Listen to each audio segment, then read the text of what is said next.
Salut à tous, bienvenue sur la chaîne. Aujourd'hui, on va plonger dans l'univers fascinant des arts martiaux et du cinéma d'action, avec deux légendes qui ont marqué l'histoire, Bruce Lee et Bolo Yeung. Si vous êtes fan de films comme Opération Dragon ou Bloodsport, ou si vous adorez les scènes de combat épiques, alors cette vidéo est faite pour vous. On va explorer la vie incroyable de Bolo Yeung, son amitié profonde avec Bruce Lee, et comment ces deux icônes ont redéfini le genre des films d'arts martiaux. Préparez-vous à des anecdotes croustillantes, des faits méconnus, et une plongée dans l'âge d'or du cinéma hongkongais. Avant de commencer, posez-vous une question. Quel est votre film d'arts martiaux préféré? Écrivez-le dans les commentaires, j'ai hâte de lire vos réponses. Et si vous aimez ce genre de contenu, n'oubliez pas de cliquer sur « S'abonner » et d'activer la cloche pour ne rien rater. Laissez un pouce bleu pour soutenir la chaîne, ça nous aide énormément. Allez, on démarre avec l'histoire d'un homme au physique impressionnant et au talent inégalé, Bolo Yeung, le tank humain. Section 1, les débuts de Bolo Yeung, un parcours semé d'embûches. Commençons par le commencement. Bolo Yeung, de son vrai nom Yang Eze, est né le 3 juillet 1946 à Guangzhou, en Chine. Son enfance n'a rien d'un conte de fées. Grandir dans une famille modeste, dans une Chine en proie à des bouleversements politiques et sociaux, n'était pas une mince affaire. À l'époque, le pays traversait des périodes tumultueuses. L'ascension du communisme, des manifestations et des tensions sociales marquaient le quotidien. Mais c'est dans ce chaos que Bolo a trouvé sa voie, les arts martiaux. Dès l'âge de 10 ans, Bolo s'initie au kung-fu sous la tutelle de maîtres renommés. Pour lui, les arts martiaux n'étaient pas juste une question de combat. C'était un mode de vie, une discipline qui enseignait la concentration, la résilience et l'équilibre. Imaginez un jeune garçon, dans une société en pleine crise, trouvant refuge dans les coups précis du tai chi et les mouvements fluides du kung-fu. C'était plus qu'un sport, c'était une quête de sens. Mais la Chine continentale des années 60 n'offrait pas beaucoup d'opportunités. À la recherche d'un avenir meilleur, Bolo prend une décision audacieuse, quitter son pays natal pour Hong Kong. Ce n'était pas un simple voyage. Pour atteindre l'île, il a dû nager à travers la rivière Shenzhen, un périple risqué qui témoigne de sa détermination. À Hong Kong, une colonie britannique à l'époque, Bolo découvre un monde vibrant, un melting pot culturel où il se sent enfin à sa place. C'est là que Bolo développe une passion pour la musculation, convaincu qu'un corps fort complète la maîtrise des arts martiaux. Et il ne plaisantait pas. En 1969, il remporte le titre de champion de musculation de Hong Kong, un exploit qu'il maintiendra pendant une décennie. Son physique sculpté, ses biceps impressionnants et sa présence imposante ne passent pas inaperçus. Mais ce qui rend Bolo unique, c'est son humilité. Pour lui, la musculation et les arts martiaux ne sont pas une quête de gloire, mais un chemin vers l'harmonie intérieure. Alors, comment passe-t-on d'un champion de musculation à une star de cinéma? Eh bien, Hong Kong dans les années 60 et 70 était un véritable foyer de créativité. L'industrie cinématographique explosait, avec des studios comme Shaw Brothers et Golden Harvest qui produisaient des films d'arts martiaux devenus cultes. Les réalisateurs cherchaient des talents capables d'allier prouesse physique et charisme à l'écran. Avec son physique de colosse et son expertise en kung-fu, Bolo était le candidat parfait. Mais avant de devenir une star, il a dû faire ses preuves, et ça n'a pas été facile. Entrer dans le monde du cinéma n'a pas été un chemin pavé de roses pour Bolo. L'industrie hongkongaise était ultra compétitive, et les nouveaux venus devaient se démarquer dans un océan de talents. De plus, Bolo faisait face à une barrière linguistique. À Hong Kong, il devait naviguer dans un mélange de cantonais, d'anglais et de subtilités culturelles différentes de celles de la Chine continentale. Mais sa persévérance et son physique hors norme ont attiré l'attention des studios Shaw Brothers, une institution légendaire connue pour des films comme The Five Deadly Venons. Bolo commence par de petits rôles, souvent des personnages secondaires ou des méchants sans nom. Mais même dans ses rôles modestes, il crève l'écran. Sa silhouette massive, son regard perçant et son aura intimidante en faisaient le méchant idéal. Pas besoin de beaucoup de dialogue, un simple regard de Bolo suffisait à faire frissonner le public. Dans des films comme Deadly Duo ou Angry Guest, il impose une présence magnétique, mêlant force brute et subtilité psychologique.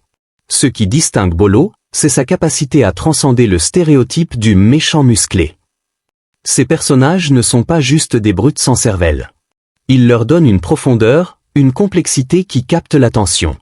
Par exemple, dans ces rôles, on ressent à la fois la menace et une certaine humanité. Les spectateurs ne peuvent s'empêcher d'être fascinés, même s'ils soutiennent le héros. Bolo transforme des personnages en apparence unidimensionnelle en figures mémorables, un exploit rare dans un genre où les méchants sont souvent caricaturaux. Son travail avec Shaw Brothers pose les bases de sa carrière, mais c'est sa rencontre avec une autre légende qui va tout changer, Bruce Lee. Avant d'entrer dans les détails de cette amitié légendaire, prenons un moment pour parler de l'industrie cinématographique de Hong Kong à cette époque. Dans les années 70, les films d'arts martiaux deviennent un phénomène mondial, un peu comme la K-pop aujourd'hui. Des studios comme Golden Harvest produisent des œuvres qui captivent des audiences internationales, des États-Unis à l'Europe. Bolo, avec son mélange unique de charisme et de puissance, était au bon endroit au bon moment. Mais revenons à son parcours. Chaque rôle, même mineur, était une opportunité pour Bolo de perfectionner son article. Il collabore avec des réalisateurs talentueux, apprend à chorégraphier des combats épiques, et s'adapte aux exigences du cinéma. Sa discipline d'artiste martial se reflète dans son approche du métier d'acteur, méthodique, déterminé, toujours en quête d'amélioration. C'est cette mentalité qui le propulse vers un projet qui va changer sa vie, Opération Dragon. C'est en 1971 que les chemins de Bolo Yeung et Bruce Lee se croisent pour la première fois, sur le tournage d'une publicité pour les cigarettes Winston. Imaginez la scène, deux titans des arts martiaux, l'un avec une vitesse et une agilité inégalées, l'autre avec une puissance brute et une présence imposante. Dès leur rencontre, une alchimie se crée. Bruce, déjà une star montante, reconnaît en Bolo un partenaire idéal, non seulement pour ses compétences martiales, mais aussi pour son dévouement et son humilité. Un an plus tard, Bruce invite Bolo à rejoindre le casting de Opération Dragon, un film qui deviendra une référence absolue dans le cinéma d'arts martiaux. Dans ce film, Bolo incarne un personnage nommé Bolo. C'est d'ailleurs de là que vient son surnom, qui lui collera à la peau pour le reste de sa carrière. Bruce, quant à lui, joue le rôle principal, un maître d'arts martiaux chargé d'infiltrer un tournoi mortel sur une île mystérieuse. Le film est un succès monumental, rapportant plus de 400 millions de dollars pour un budget de seulement 850 000 dollars. Pas mal, non? Mais au-delà des chiffres, Opération Dragon est un tournant pour Bolo et Bruce. Leur collaboration sur le plateau est électrique. Ils travaillent ensemble sur les chorégraphies de combat, ascendancy, échangeant des idées et repoussant les limites de ce que le cinéma d'action peut offrir. Bolo, dans le rôle du bras droit du méchant, livre une performance mémorable. Sa confrontation avec Bruce est l'un des moments forts du film, une explosion de tension et de prouesse physique. Dans une interview rare en 2022, traduite par Birdie Bruce Lee Central, Bolo s'est ouvert sur son amitié avec Bruce. Il a raconté des anecdotes fascinantes, comme cette fois où un figurant a défié Bruce sur le plateau, voulant tester ses compétences en Jeet Kune Do. Résultat? Bruce l'a mis KO en un éclair avec un coup de pied à la tête. Bolo, impressionné, a décrit la vitesse de Bruce comme incroyable. Il a souligné que Bruce pouvait délivrer 8 coups de poing en une seconde, et son célèbre coup de poing d'1 pouce était si puissant qu'il pouvait projeter une personne de 90 kg à 5 mètres. Ce genre de prouesse n'était pas juste du cinéma, c'était le fruit d'un entraînement rigoureux, mêlant vitesse, précision et force brute. Bolo, avec son propre bagage en kung-fu et karaté, admirait profondément cette maîtrise. Leur amitié ne se limitait pas au plateau. En dehors des caméras, Bruce et Bolo partageaient une passion commune pour les arts martiaux et une vision, populariser cette discipline à travers le cinéma. Bruce, avec son style unique, le Jeet Kune Do, prônait l'adaptabilité et l'efficacité, rejetant les approches rigides des arts martiaux traditionnels. Bolo, lui, misait sur la puissance brute, capable de neutraliser un adversaire d'un seul coup. Leur respect mutuel les poussait à se dépasser, à innover, à créer des scènes de combat qui allaient redéfinir le genre. Malheureusement, cette collaboration légendaire fut de courte durée. En 1973, Bruce Lee décède tragiquement à seulement 32 ans, laissant un vide immense dans le monde des arts martiaux et du cinéma. Bolo, dans son interview, a exprimé sa douleur, « Il n'y aura jamais un autre Bruce Lee. J'ai eu le privilège de l'appeler mon ami. » Ces mots résonnent encore aujourd'hui, car Bruce était bien plus qu'un acteur ou un artiste martial, il était une icône, un philosophe, un pionnier. Mais la perte de Bruce n'a pas stoppé Bolo. Au contraire, le succès d'Opération Dragon l'a propulsé sous les projecteurs d'Hollywood. Sa carrière prend un nouvel élan, et il devient une figure incontournable des films d'action. Après Opération Dragon, Bolo Yeung devient une figure recherchée dans l'industrie cinématographique. Son physique de colosse, sa présence intimidante et ses compétences martiales en font le méchant parfait pour les films d'action. Mais Hollywood, c'est un autre monde, avec ses propres défis. La barrière linguistique, les différences culturelles et la compétition féroce n'ont pas découragé Bolo. Il s'adapte, apprend, et continue de travailler avec acharnement. Son grand moment arrive en 1988 avec Bloodsport, un film culte qui met en vedette Jean-Claude Van Damme. Dans ce film, Bolo incarne Chong Li, un champion redoutable dans un tournoi clandestin d'arts martiaux. Avec un budget modeste de 1,5 million de dollars, Bloodsport devient un succès mondial, rapportant des millions et consacrant Bolo comme l'un des méchants les plus mémorables du cinéma. Son personnage, à la fois charismatique et terrifiant, vole presque la vedette au héros. Qui n'a pas frissonné en voyant Chong Li écraser une brique à main nue ou fixer ses adversaires de son regard glacial. Ce qui rend ce rôle si spécial, c'est la capacité de Bolo à équilibrer force brute et subtilité. Chong Li n'est pas juste un méchant caricatural. Il a une présence, une aura qui force le respect. Bolo apporte une profondeur émotionnelle à ce personnage, rendant ses scènes inoubliables. Sur le plateau, il développe également une amitié avec Van Damme, basée sur un respect mutuel pour leurs compétences respectives. Cette camaraderie les conduit à collaborer à nouveau dans Double Impact, où Bolo livre une autre performance mémorable. Mais Bloodsport n'est qu'un exemple parmi tant d'autres. Bolo enchaîne les rôles dans des films comme Tiger Claw et Shoot Fighter, consolidant son statut d'icône. Sa capacité à incarner des méchants complexes, combinée à ses prouesses physiques, le distingue dans une industrie où les stéréotypes abondent.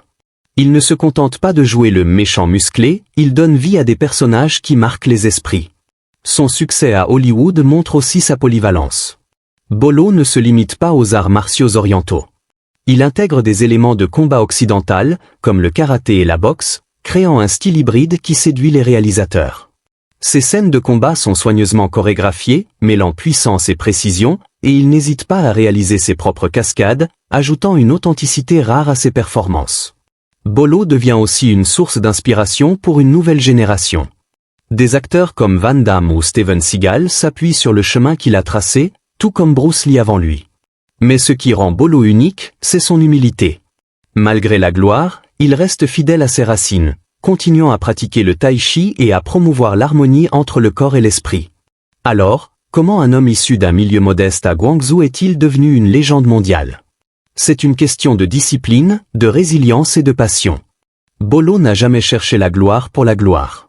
Pour lui, les arts martiaux et le cinéma étaient des moyens d'exprimer sa philosophie, de partager sa vision du monde. Et c'est cette authenticité qui continue de résonner auprès des fans. L'amitié entre Bolo Yeung et Bruce Lee a laissé une empreinte indélébile sur le cinéma et les arts martiaux. Ensemble, ils ont élevé le genre à un niveau jamais atteint, transformant les films d'action en œuvres d'art. Opération Dragon n'était pas juste un film, c'était une révolution. Les chorégraphies innovantes, l'intensité dramatique et la philosophie sous-jacente ont inspiré des générations de cinéastes et d'artistes martiaux. Bruce Lee, avec son Jeet Kune Do, a brisé les conventions, prônant un art martial fluide, adaptable, centré sur l'individu. Bolo, avec sa force brute et sa discipline, incarnait une approche complémentaire, montrant que la puissance physique pouvait coexister avec la finesse technique. Leur collaboration a prouvé que les arts martiaux n'étaient pas seulement une question de combat, mais une quête d'équilibre et de maîtrise de soi. Après la mort de Bruce, Bolo a continué à porter cet héritage. Ses rôles dans Bloodsport, Double Impact et d'autres films ont montré que le genre pouvait évoluer, intégrer de nouveaux styles et captiver des audiences mondiales. Mais il n'a jamais oublié son ami.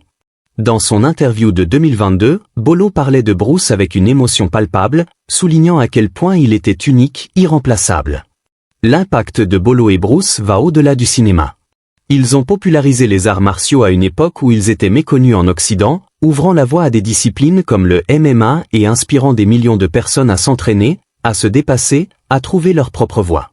Aujourd'hui, des stars comme Conor McGregor ou Jackie Chan citent Bruce Lee comme une influence majeure, et Bolo reste une figure respectée pour son authenticité. Leur amitié, forgée sur le respect et la passion, est un symbole de ce que l'on peut accomplir en travaillant ensemble. Ils ont montré que les différences ou la vitesse de Bruce, la puissance de Bolo, peuvent se compléter pour créer quelque chose d'extraordinaire.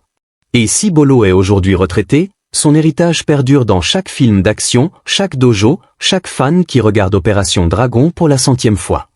On ne peut pas parler de Bruce Lee et Bolo Yeung sans aborder la question ultime. Dans un combat hypothétique, qui l'emporterait? C'est une question qui passionne les fans depuis des décennies, et même Bolo a donné son avis dans son interview. Alors, analysons ça. Bruce Lee, mesurant un m72 et pesant environ 65 kg, était une machine de vitesse et de précision. Son Jeet Kune Do, inspiré du Wing Chun, mettait l'accent sur l'adaptabilité, les frappes rapides et les attaques ciblées. Son coup de poing d'1 pouce était légendaire, capable de générer une force incroyable sur une courte distance. Avec une vitesse de 190 km/h et la capacité de délivrer 8 coups en 1 seconde, Bruce était un adversaire redoutable, capable d'exploiter la moindre ouverture. Bolo Yeung, lui, mesurait également un m72 mais pesait environ 100 kg, avec une musculature impressionnante. Son style, mêlant kung-fu, karaté et musculation, privilégiait la puissance brute. Un seul coup bien placé de Bolo pouvait mettre fin à un combat. Sa résistance physique, forgée par des années d'entraînement intensif, le rendait capable d'encaisser des coups qui auraient terrassé la plupart des adversaires. Dans un affrontement hypothétique, Bruce compterait sur son agilité pour esquiver les attaques massives de Bolo, cherchant à frapper des points vitaux, yeux, gorge, genoux avec des mouvements rapides et précis. Bolo, de son côté, chercherait à imposer sa force, utilisant sa taille et son endurance pour submerger Bruce. Un coup direct de Bolo pourrait être dévastateur, mais la question, pourrait-il toucher Bruce, connu pour ses réflexes quasi surnaturels? Bolo lui-même a admis que la vitesse de Bruce était incroyable. Dans son interview, il a raconté comment Bruce a neutralisé un figurant en un instant, preuve de sa supériorité en termes de rapidité. Mais Bolo n'était pas en reste. Sa capacité à encaisser et à riposter avec des coups puissants en faisait un adversaire redoutable. En fin de compte, l'issue dépendrait de nombreux facteurs, le terrain, la stratégie, et même l'état d'esprit des deux combattants. Plutôt que de trancher, disons que ce combat serait un spectacle épique, un choc des titans où la vitesse affronterait la puissance. Et vous, qu'en pensez-vous? Bruce ou Bolo? Dites-le nous dans les commentaires, je veux connaître votre avis. Pourquoi, plus de 50 ans après Opération Dragon, parlons-nous encore de Bruce Lee et Bolo Yeung? Parce qu'ils ont transcendé leur époque. Bruce n'était pas juste un acteur, il était un philosophe, un innovateur qui a changé la perception des arts martiaux dans le monde entier.